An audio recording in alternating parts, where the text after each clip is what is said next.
Hello बच्चों, biology cell में आपका वेलकम। आज हम बात करेंगे क्लास 10th का केमिस्ट्री का सबसे first chapter chemical equation and reactions.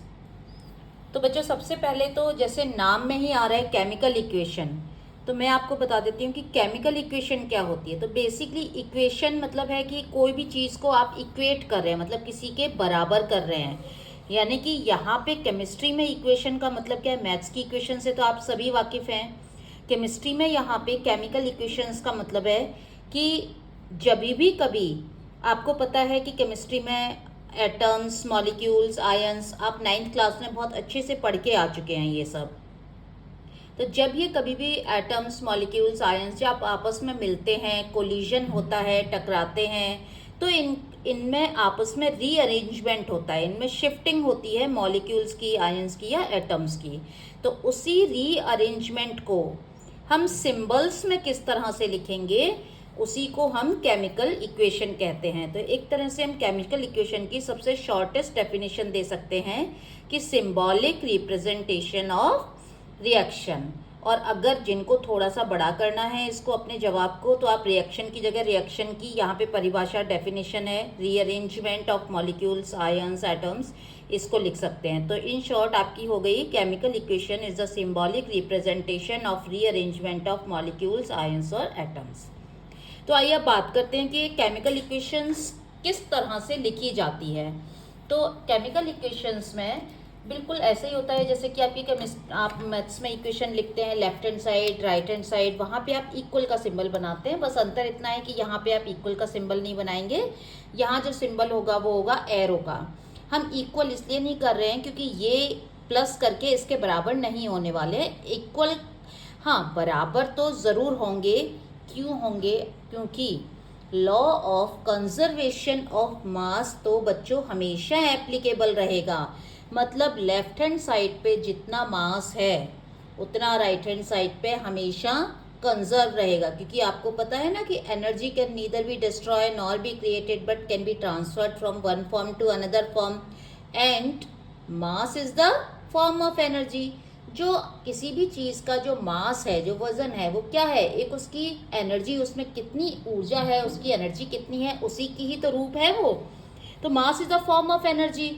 तो यानी कि मास का जो आप 9th क्लास में conservation of law of mass पढ़ के आ चुके हैं ना, वही एक केमिकल इक्वेशंस को बनाता है एक तरह से। ठीक है, तो अब आप लिखते क्या हैं? लिखते लेफ्ट हैंड साइड पे हमेशा रिएक्टेंट्स लिखे जाते हैं। जो भी चीज़ें, एटम्स, आयंस, मॉलिक्यूल जो पार्टिसिपेट कर रहे हैं वो लेफ्ट हैंड साइड पे लिखे जाते हैं, और नीचे उनकी स्टेट लिखी जाती है। स्टेट का मतलब कि क्या वो सॉलिड है, लिक्विड है या गैस है। आगे मैं आपको बताऊंगी किस तरह से लिखते हैं। जब हम इक्वेशन लिखेंगे, इक्वेशन बैलेंस करेंगे, उसमें मैं ये आपको अच्छे से क्लियर कर दूंगी।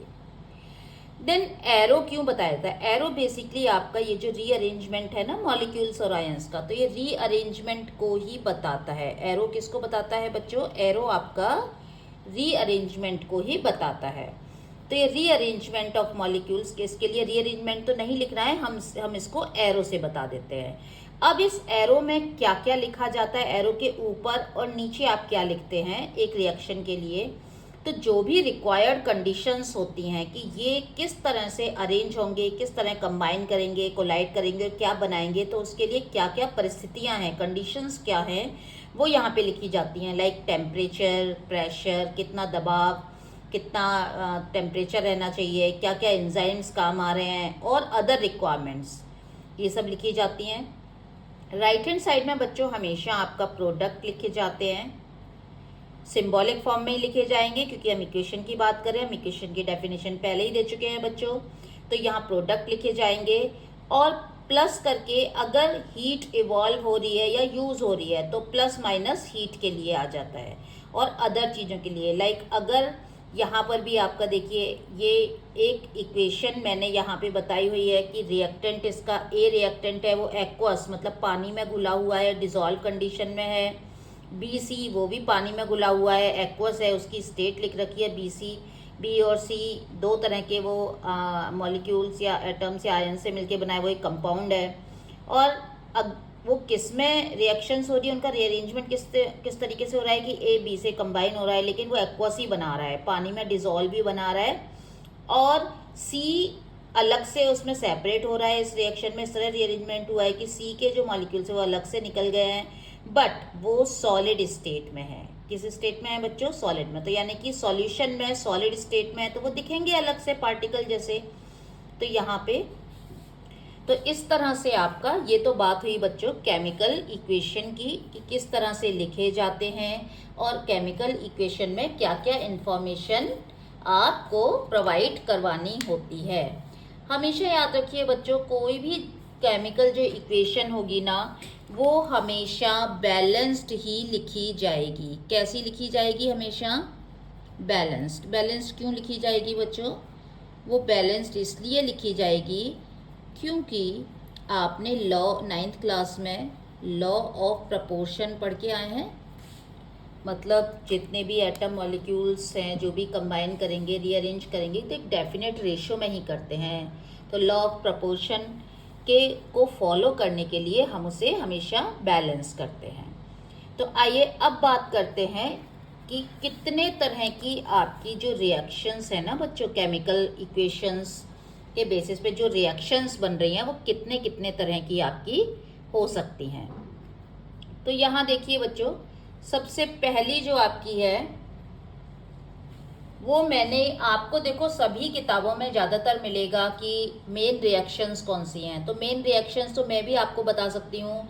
आपकी मेन रिएक्शंस हो गई combination reaction, decomposition, displacement reaction, then उसके बाद precipitation reaction, neutralization reaction, right. लेकिन मैंने यहाँ पे आपकी स्टडी को इजी करने के लिए और क्लियर कट सो दैट कि आपको कोई कंफ्यूजन ना रहे, मैंने आपको यहाँ पे एक बहुत ही अच्छे से उसको डिफ्रेंशिएट करके बताया हुआ है। तो टाइप ऑफ रिएक्शंस हम किसके बेस पे, देखो ऐसा होता है ना कि हम अगर किसी चीज़ को डिफ्रेंशिएट कर रहे हैं उसके टाइप बताने के भाई इतनी इतनी तरह का ही मिलता है, इतने प्रकार का ये मिलता है, तो उसका बेस क्या है। सपोज कि हमने कहीं आप गार्डन में गए और आपको फ्लावर्स का टाइप निकालना है, तो भाई फ्लावर का टाइप आप कह सकते हैं कि कलर के बेसिस पे बताओ भाई इस गार्डन में कितने फ्लावर हैं। फिर आप कहेंगे नहीं कलर के बेसिस पे नहीं, आप ये बताओ कि दिन में कौन से खिलते हैं, रात में कौन से खिलते हैं। तो अलग अलग कैटेगरीज बन जाएंगी कि नहीं बन जाएंगी, राइट। तो इसी तरह से सबसे पहली टाइप जो मैंने ली है वो ली है on the basis of reactant behaviour, कि जो हमारे रिएक्टेंट है मतलब जो लेफ्ट साइड पे लिखे जाएंगे वो रिएक्टेंट किस तरह से बिहेव करते हैं। तो बच्चों इस कैटेगरी में सबसे पहले आता है कॉम्बिनेशन रिएक्शन। कॉम्बिनेशन रिएक्शन का नाम से ही पता चल रहा है बच्चों कि जितने भी रिएक्टेंट हैं वो आपस में जुड़ जाएंगे, कंबाइन हो जाएंगे और मिलके एक नया प्रोडक्ट बना लेंगे। तो यहाँ पर आप देख सकते हैं ए एक अलग से रिएक्टेंट है, बी अलग से है, रिएक्शन हुई और ए बी एक नया प्रोडक्ट बन गया एंटायरली और दोनों कंबाइन हो गए। दूसरी बच्चों रिएक्शन डिकम्पोजिशन रिएक्शन है, जिसमें नाम से ही पता चल रहा है कंपोज का मतलब होता है जुड़ना, बनना, डीकम्पोज मतलब जो डिलीट हो गया, जो कॉम्पोजिशन था वो डिलीट हो गया, हट गया। मतलब ये कॉम्बिनेशन रिएक्शन की जस्ट रिवर्स रिएक्शन है, ऑपोजिट रिएक्शन है, उल्टी रिएक्शन है। कैसे? आप यहाँ देखिए, यहाँ एक कंपाउंड है वो स्प्लिट हो जाएगा, वो टूट जाएगा और अपने जितने कंपोनेंट में है उसमें डिवाइड हो जाएगा, ठीक है। तो ये कंपाउंड अपने पर्टिकुलर मॉलिक्यूल्स, आयंस, एटम्स में, तो ए बी स्प्लिट हो गया, डिवाइड हो गया, टूट के ए और बी अलग अलग बना लिया, तो ये डीकम्पोज हो गए, ठीक है। थर्ड रिएक्शन बच्चों डिस्प्लेसमेंट रिएक्शन, नाम में ही काम है, दोबारा से मैं कह रही हूँ। डिस का मतलब है डिस्टर्ब करना, हटाना, प्लेस का मतलब उसकी जगह को चेंज कर देना, ठीक है। यानी कि यहाँ पे एक एटम, आयन या मॉलिक्यूल दूसरे को हटा के उसकी जगह ले लेता है और उसको हटा देता है वहां से। अब वो या तो हटा हुआ, या तो वो सोल्यूशन में ही रहे, या फिर वो भी उसके पास अगर चॉइस है तो वो भी किसी के साथ कंबाइन हो सकता है, किसी के साथ जुड़ जाएगा। इसीलिए बच्चों डिस्प्लेसमेंट रिएक्शन दो तरह की होती हैं। पहली यहाँ मैंने आपको बताई है, ये डिस्प्लेसमेंट रिएक्शन बच्चों, ये है आपकी सिंगल डिस्प्लेसमेंट रिएक्शन। बच्चों ये कौन सी डिस्प्लेसमेंट दिखाई है मैंने यहाँ पे मैंने आपको दिखाई है सिंगल डिस्प्लेसमेंट। क्यों दिखाया है बच्चों?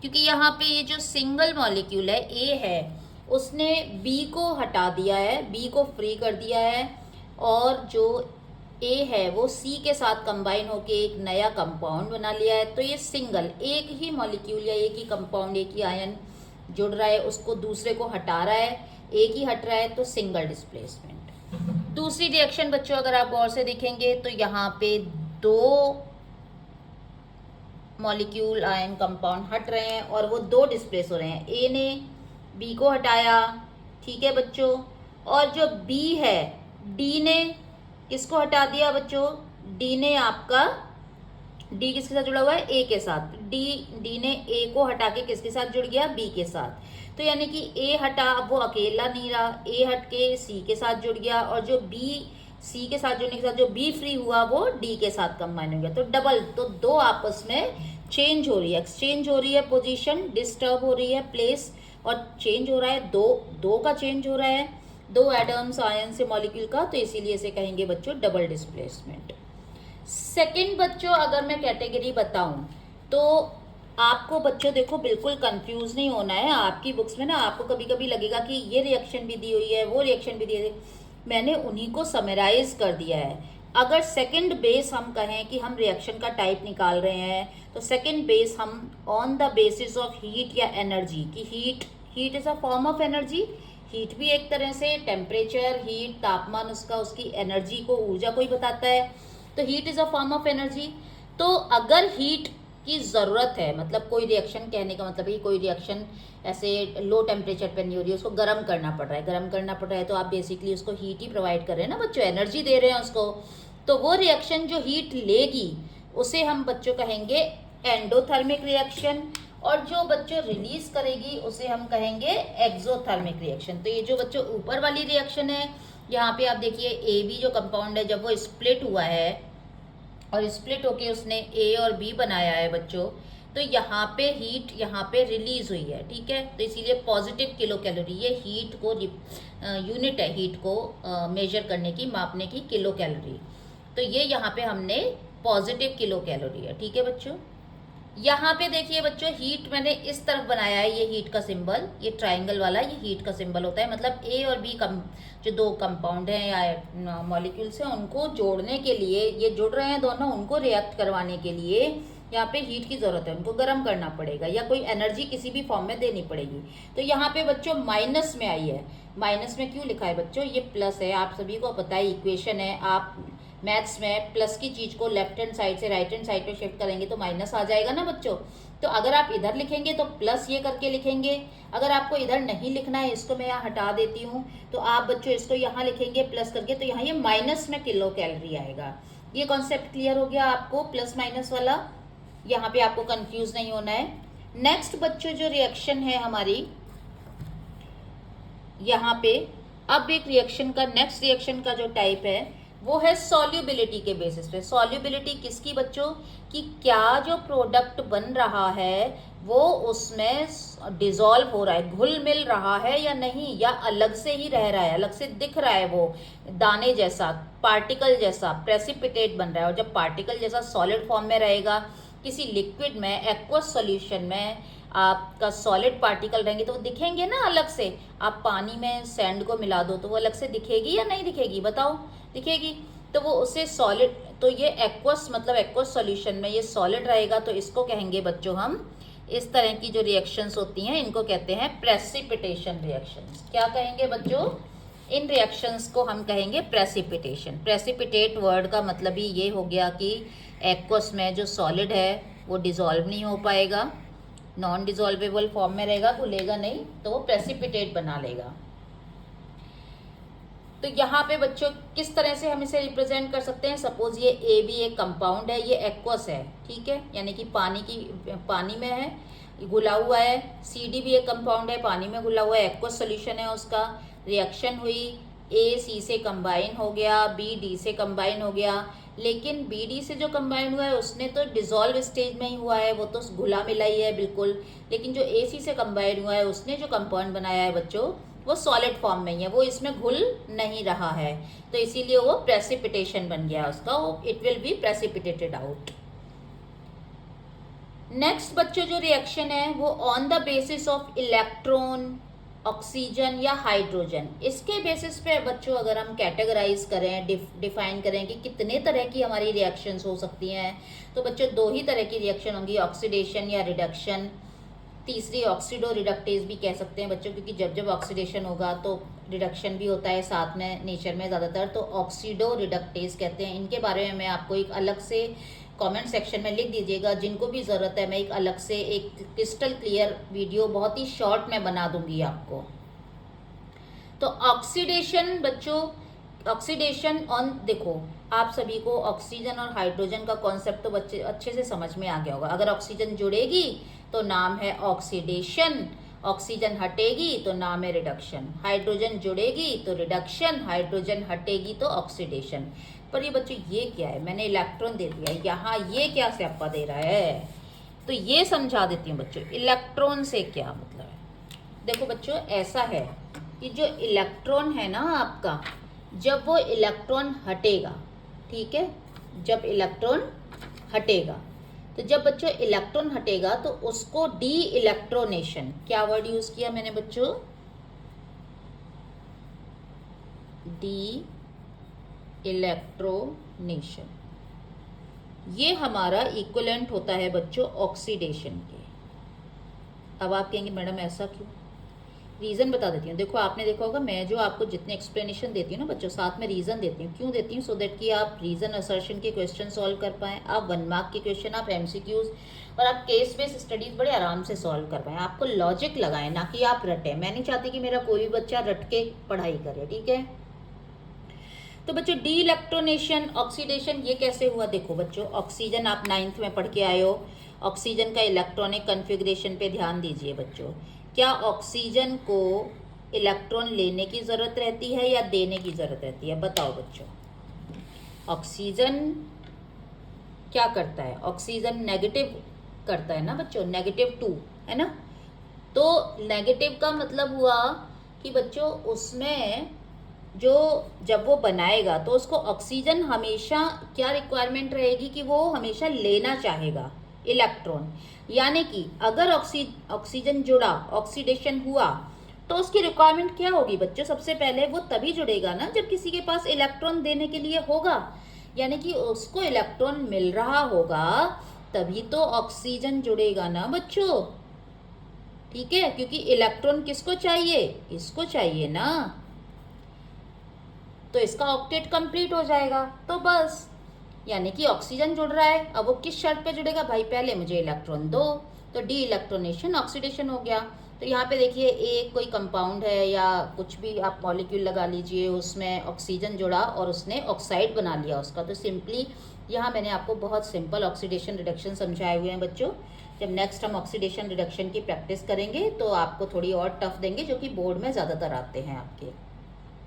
ये बहुत इंपॉर्टेंट टॉपिक होता है बोर्ड में, इसीलिए मैंने आपको यहाँ से इसको करवाया, क्योंकि कई रिएक्शंस जो हॉट्स में आती है ना आपको समझ नहीं आता, वो यहीं से सॉल्व होती हैं, इसी कॉन्सेप्ट से। रिडक्शन बच्चों मतलब हाइड्रोजन जुड़ रही है, ठीक है बच्चों, हाइड्रोजन जुड़ रही है। तो बच्चों हाइड्रोजन आपको पता है एक प्रोटॉन एक इलेक्ट्रॉन होता है, तो वो अपने साथ इलेक्ट्रॉन लेकर आ रहा है, ठीक है, वो इलेक्ट्रॉन देगा किसी को, प्रोटोनेशन, तो उसे हम यानी कि इलेक्ट्रॉन जुड़ने को हम या हाइड्रोजन ऐड होने को हम रिडक्शन कहेंगे।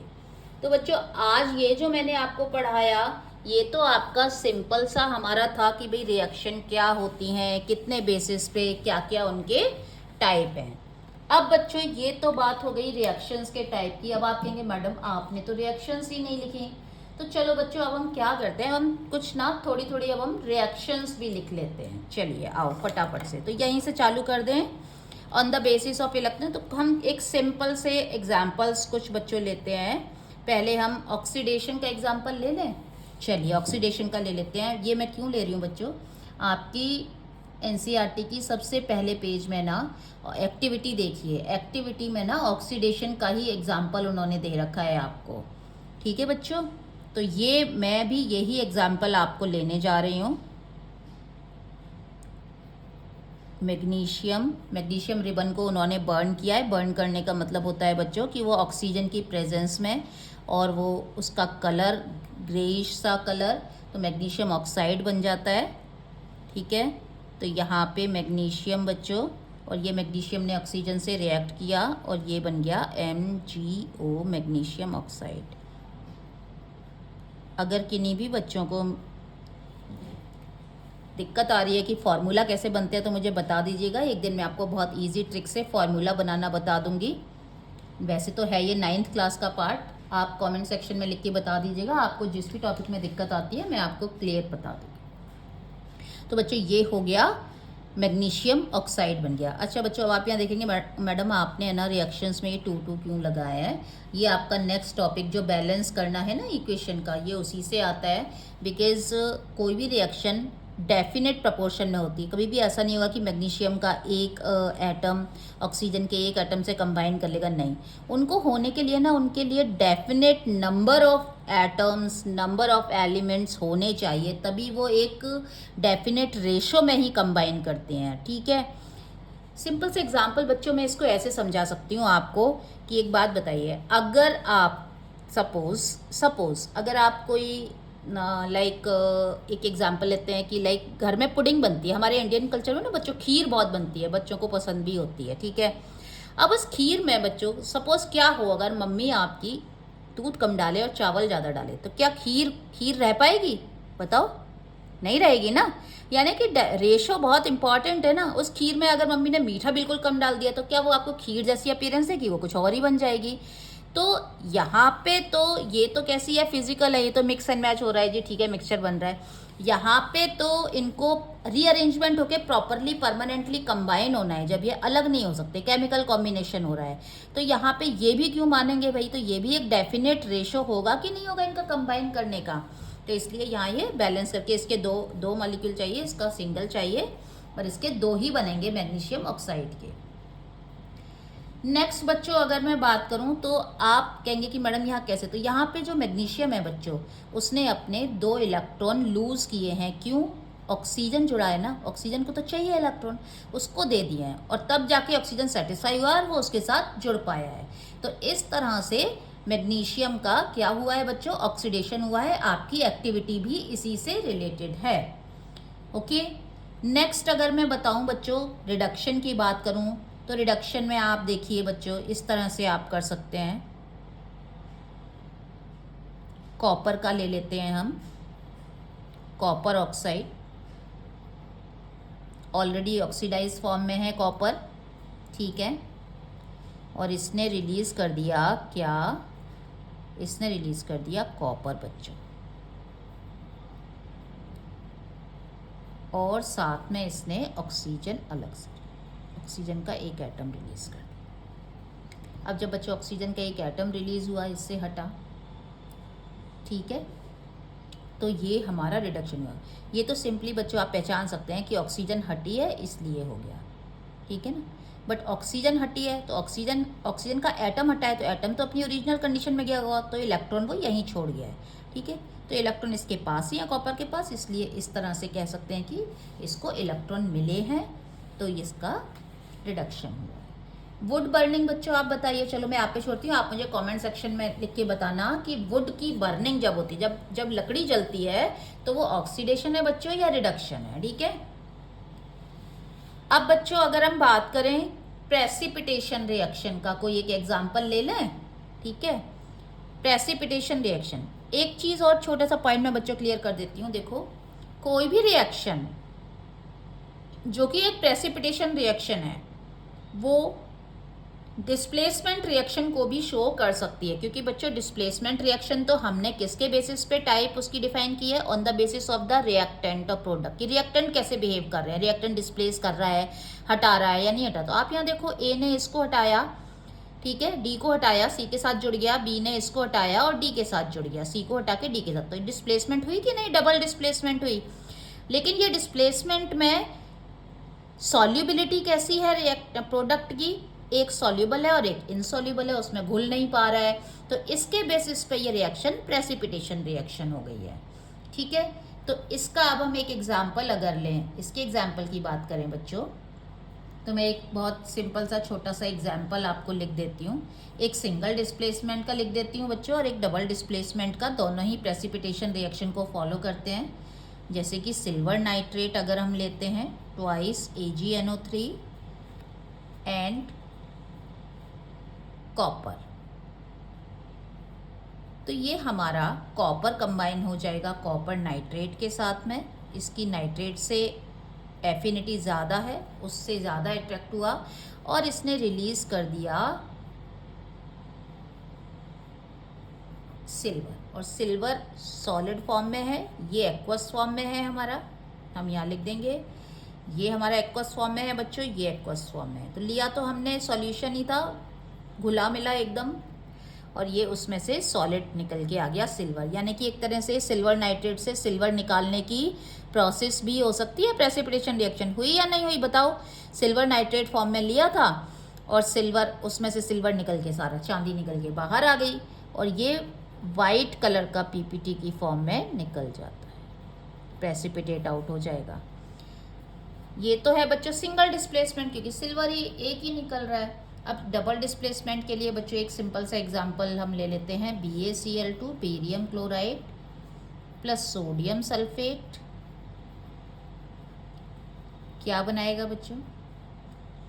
ये बनाएगा आपका सॉल्ट NaCl, ये भी एक्वस होगा। लेकिन जो दूसरा बनेगा बेरियम जब सल्फेट से जुड़ेगा बच्चों तो ये सॉलिड होगा और ये प्रेसिपिटेट आउट हो जाएगा। ठीक है, ये है सॉलिड, ये इसका प्रेसिपिटेट बनेगा बेरियम सल्फेट का।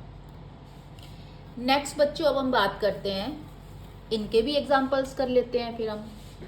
ठीक है, तो इनके एग्जांपल्स की बात करें अगर, तो चलो कॉम्बिनेशन रिएक्शन का कर लें।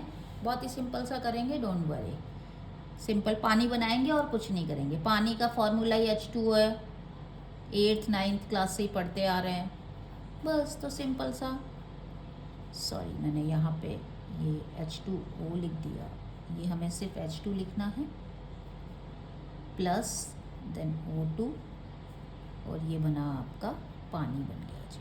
ठीक है, डिकम्पोजिशन का एग्जाम्पल कर लें बच्चों। अब एक कोई कंपाउंड लीजिए, जैसे कि पोटेशियम क्लोरेट ले लेते हैं। चलो 2KClO3 किस में डिकम्पोज हो गया बच्चों? पोटेशियम क्लोराइड में और ऑक्सीजन में। ठीक है बच्चों, तो ये डिकम्पोजिशन का भी एग्जाम्पल हो गया और ऑक्सीजन इसमें से निकली है ना, तो किसका हुआ बताओ? क्या हुआ है इसका? KCl रिड्यूस हुआ कि नहीं हुआ? हुआ ना। तो मैंने अभी अभी कहा था ना आपको, कोई एक रिएक्शन ऐसा नहीं है कि उसमें अगर एग्जाम में आ जाए कि बताओ कौन सी रिएक्शन इसमें एप्लीकेबल है, तो वो आपको एक रिएक्शन में 2-3 तरह की रिएक्शन को भी, टाइप को भी फॉलो कर सकती है, क्योंकि ये टाइप उनके अलग अलग बेस हैं, उनका बेसिस अलग अलग। ठीक है, अब क्या करेंगे बच्चों बताओ? एक्सोथर्मिक और एंडोथर्मिक, ये एंडोथर्मिक है रिएक्शन हमारी, इसको हम एंडोथर्मिक लिख देते हैं। चलिए एक बार बताइए बच्चों, रेस्पिरेशन कैसी रिएक्शन है? रेस्पिरेशन में एनर्जी रिलीज हो रही है ना, और बेस प्रोडक्ट क्या है? ग्लूकोज। तो रेस्पिरेशन, ग्लूकोज का ऑक्सीडेशन हो रहा है, तो रेस्पिरेशन ऑक्सीडेशन का भी एग्जाम्पल है, और साथ में किसका है? एक्सोथर्मिक का। लिख सकते हैं कि नहीं? रेस्पिरेशन का ऑपोजिट क्या होता है बच्चों? फोटोसिंथेसिस। फोटोसिंथेसिस किसका है? एंडोथर्मिक का। कैसे हुआ बच्चों? सनलाइट यूज़ हो रही है कि नहीं? बिना सनलाइट यूज़ हुए क्या कार्बन डाइऑक्साइड कंबाइन कर जाएगी? बताइए, नहीं करेगी ना वाटर से।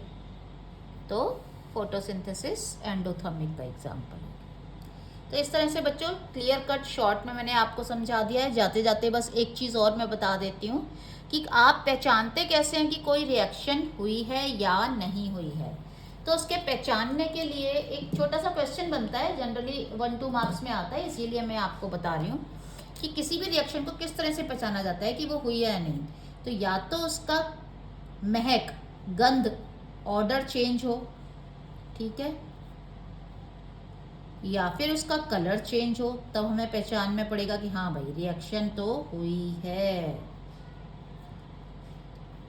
या फिर उसका टेम्परेचर चेंज हो, एनर्जी। अच्छा, जिन बच्चों को नोट्स वगैरह चाहिए तो आप मुझे बता दीजिएगा। नोट्स गैलरी में मैं जो वीडियोस बनाती हूँ शॉर्ट, वो आपके स्पेसिफिकली नोट्स के लिए ही होती हैं, वहाँ आप जाके अपने नोट्स तैयार कर सकते हैं। या फिर स्टेट चेंज, आप इसका भी मैं नोट्स गैलरी में डाल दूंगी। और ये जो इमेजेस हैं सारी जो मैंने आपको बताई हैं, ये हमारा ऐप है बायोलॉजी सेल का, आप उसे डाउनलोड कर दिए एंड्रॉयड फ़ोन में और उसे बड़े मज़े से चलाइए। उसमें आपको ये सारी इमेजेस आपको मिल जाएंगी। और जिन बच्चों को हिंदी इंग्लिश का थोड़ा प्रॉब्लम है, हमारे हिंदी मीडियम के बच्चों के लिए भी मैं वहाँ पे हिंदी इंग्लिश का डिक्शनरी शब्दकोश प्रोवाइड करती हूँ, तो उससे आप अपने मेन शब्द हैं वो इंग्लिश टू हिंदी कन्वर्ट करके देख सकते हैं और आपको बहुत ईजी हो जाएगा। गैस एवोल्यूशन, गैस निकली है तो हमें पता चलेगा कि हाँ भाई हमारी रिएक्शन हुई है, जैसे कि सोडियम सल्फाइड है और HCl को कंबाइन करेंगे तो हाइड्रोजन गैस रिलीज होगी, ठीक है। और वैसे भी आपको पता है ना हाइड्रोजन गैस बनाने का प्रोसेस क्या होता है, आप कोई भी एसिड लो और एसिड में कोई भी आप मेटल डालो तो हाइड्रोजन गैस निकलती है, तो वो भी गैस एवोल्यूशन। स्टेट चेंज हो रही है, मतलब सॉलिड लिक्विड स्टेट चेंज, तो पता चलेगा कि रिएक्शन हो रही है। टेम्परेचर चेंज हुआ, कलर चेंज हुआ या ऑर्डर चेंज हुआ। तो ये कुछ चीज़ें हैं जिनके बेसिस पे हम ये आइडेंटिफाई कर सकते हैं कि हमारी केमिकल रिएक्शन हुई है या नहीं हुई है। ठीक है बच्चों, तो आज के लिए इतना ही। इसी तरह से आप हमें प्यार देते रहिए, लाइक शेयर एंड सब्सक्राइब करना मत भूलिएगा। और अगर आपको लगता है कोई वीडियो जो आपके बहुत काम की है तो आप उन्हें सेव कर लीजिएगा। नोट्स गैलरी में जाके एक बार ज़रूर देखिएगा, अपने शॉर्ट नोट खुद से बनाइएगा और साथ में ऐप डाउनलोड करेंगे तो आपको बहुत सारी चीज़ें इसके अलावा भी आपको मिलेंगी।